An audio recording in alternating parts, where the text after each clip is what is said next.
বিসমিল্লাহির রহমানির রহিম।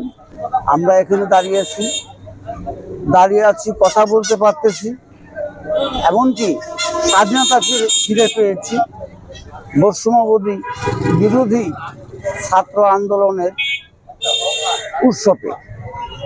আর যদি আজকে ছাত্র আন্দোলন না হতো, আর যদি না হতো, তাহলে হয়তোবা স্বৈরাচারী সরকারের হাতে আমরা জিম্মি থাকতাম।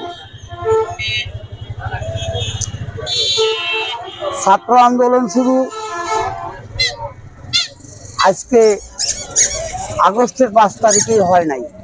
ছাত্র আন্দোলন হয়েছে 1948 থেকে 52 থেকে 71। আমরা আজ কথা বলতে পেরেছি বা পারছি বৈষম্য বিরোধী ছাত্র আন্দোলনের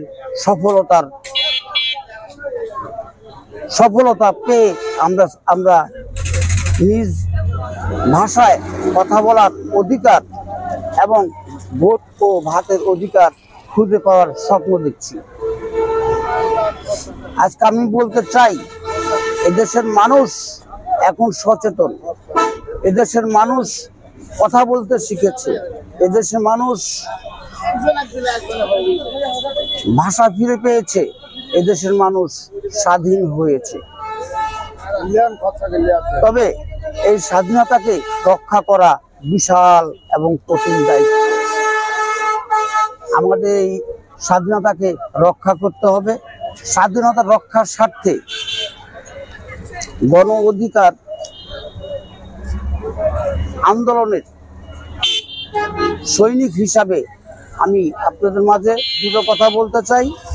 সে দুটো কথার মধ্যে একটা হচ্ছে, আমরা স্বাধীনতা ফিরে পেয়েছি, স্বাধীনতা রক্ষা করব ইনশাআল্লাহ, আল্লাহ যদি আমাদের সহায় থাকেন। আমাদের বড়াইগ্রাম গুরদাসপুরের মধ্যমণি অ্যাডভোকেট হারুন রশিদ বুলবুল ভাই যদি টিকিট পায়, তাহলে আমরা সর্বোচ্চ এবং সবাই মিলে তাকে ভোট দিয়ে আমরা একটা শিক্ষিত, মার্জিত, ভদ্র এবং ভালো মানুষ খুঁজে পাব। আপনারা সবাই মিলে এই গণ অধিকারের আন্দোলনের নেতা